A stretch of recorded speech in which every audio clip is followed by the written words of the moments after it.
it's literally days before baby number 2 is due. I don't know if I've got any pearls of wisdom to offer. I certainly don't pretend to know all the answers. I think it's more of a survival diary, this, more than anything else. But for what it's worth, I'll try it. And I'm going to start with a few points that I feel I've learned from baby number 1.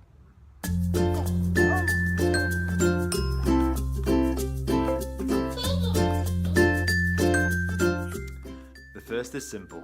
Do whatever it takes to get you through.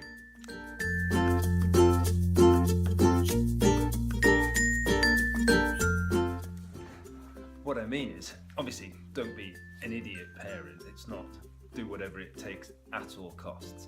But there's a tendency, before you have a baby, to have ideals, plans in place, things that you'd like to be a certain way, which tend to get thrown completely out the window. And if it works for you, that is fine. So for us, it was, one example was dummies. So Lisa and I had always thought, no, we never really want to use a dummy, and probably had judged quite a few parents when you see older children still having a dummy, think, oh, we're never going to be like that.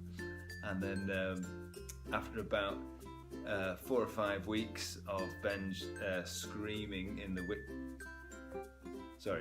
being told it was 7 weeks of Benji screaming in what they call the witching hour, from about kind of 5 till 9 in the evening. We looked at this dummy that my dear mother-in-law had bought us just in case, and I said, oh, should we just try it? And we did. Magic.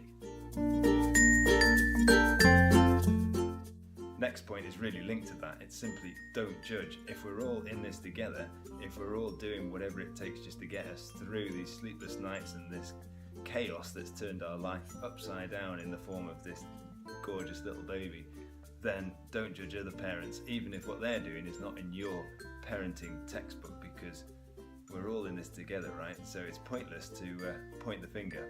So don't judge, even though we all do a little bit, don't we?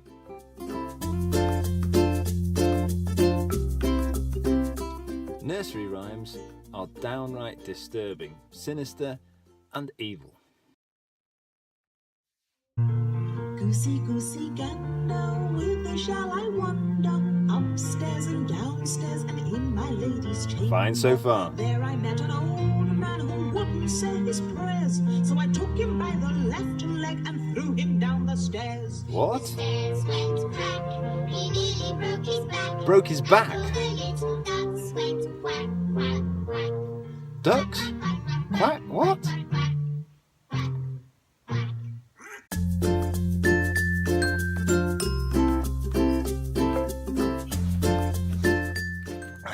Next, coffee and paracetamols get you through an incredible amount.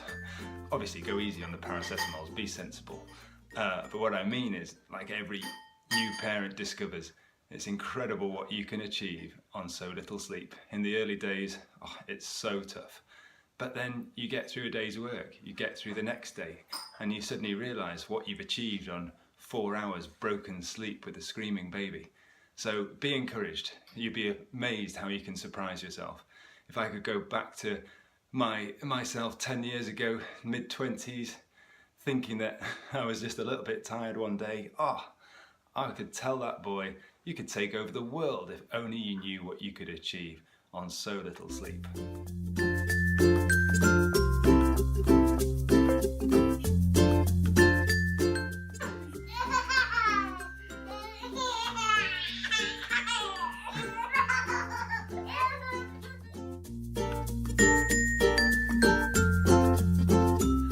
Last of all, although it might sound cheesy, it's just to be thankful, to be grateful for every moment and not to wish anything away.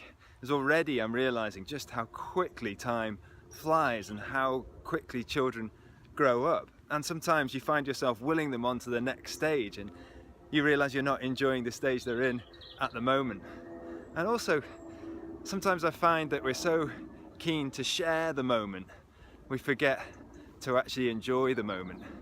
I was walking the other day with Benjamin just down to see the cows at the end of our road, something he likes to do 3 or 4 times a day sometimes.